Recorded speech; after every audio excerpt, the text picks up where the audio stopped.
Hello സ്വപ്നേ മോളെ hello പറ കേക്ക. ആ മോളെ നീ വിളിച്ചപ്പോഴേ ഞാൻ വർക്കിലായിരുന്നടി. അത് അറബി അടുത്ത് നിൽപ്പുണ്ട്. ഇടയ്ക്ക് ചെറിയ ഗ്യാപ്പ് കിട്ടിയപ്പോ വിളിച്ച എന്തുവായിരുന്നു മോളെ? ഹലോ ഹലോ കട്ടാക്കി പോയോ ഇവള്? നീ ചുമക്കുന്ന കേൾപ്പിക്കാനാണോ എന്നെ ഈ സമയമില്ലാത്ത സമയം? അറബി അടുത്ത് നിൽക്കുന്ന എന്തോ കാര്യമെന്ന് പറയുന്നു. സ്വപ്നേ എടി പറയടി, ഞാൻ ഈ സമയമില്ലാത്ത സമയത്ത് എന്റെ ദൈവം ഇത് എന്തൊരു കഷ്ടമാണ്. 3-4 ദിവസം കൊണ്ട് തുടങ്ങിയിട്ടുള്ളത്. ഞാൻ ഈ പൂർത്തി വലിയ മണ്ടേ നേരത്തെ താടിച്ചാവും. ഞാൻ കഴിഞ്ഞോ നിങ്ങളുടെ ആട്ടം? കഴിഞ്ഞോ കഴിഞ്ഞോന്നാ? ആ നിങ്ങളും നിങ്ങളുടെ അച്ഛനും കൂടി ഈ വീട്ടിൽ അങ്ങ് പുറത്തോ. ഞാൻ എന്തിനാണ് ഇവിടെ ജീവിക്കുന്നത്?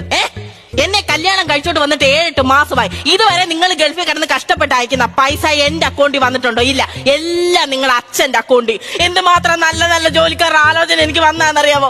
അതെല്ലാം ഞാൻ വേണ്ടാന്ന് വെച്ച് ഒരു ഗൾഫുകാരനെ കഷ്ടപ്പെട്ട് കല്യാണം കഴിച്ച എന്തിനാ? നിങ്ങൾ കഷ്ടപ്പെട്ട് അവിടെ നിന്ന് പൈസ അയക്കുമ്പോ എനിക്ക് ഇവിടുന്ന് ദൂർത്തടിക്കാമല്ലോ എന്ന് ഓർത്തിട്ടാ. അല്ല, അതെല്ലാം കൂട്ടി വെച്ച് എനിക്ക് ഓർത്ത് സന്തോഷിക്കാമല്ലോ എന്ന് വിചാരിച്ചിട്ടാ. പറ്റത്തില്ലല്ലോ. ഇപ്പോഴെന്താ കുഴപ്പമെന്ന് പറയാന്ന്? ഇതിന് രണ്ടിലൊരു തീരുമാനം എടുത്തില്ല എന്നുണ്ടെങ്കിൽ ഞാൻ അച്ഛനോട് വിളിച്ചു പറഞ്ഞിട്ടുണ്ട്, ഞാൻ എന്റെ വീട്ടിൽ പോകും. എടി ഈ നിസാര കാര്യത്തിനൊക്കെ നീ പിണങ്ങി പോവാണോ പെണ്ണേ?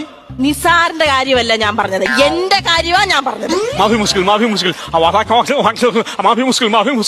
എന്തോ അത് ലൗഡ് സ്പീക്കർ ആയിരുന്നു. നിന്റെ നിസാർ കൗണ്ടർ അറബി കേട്ട് എന്നോട് പൊക്കോളാൻ പറഞ്ഞു.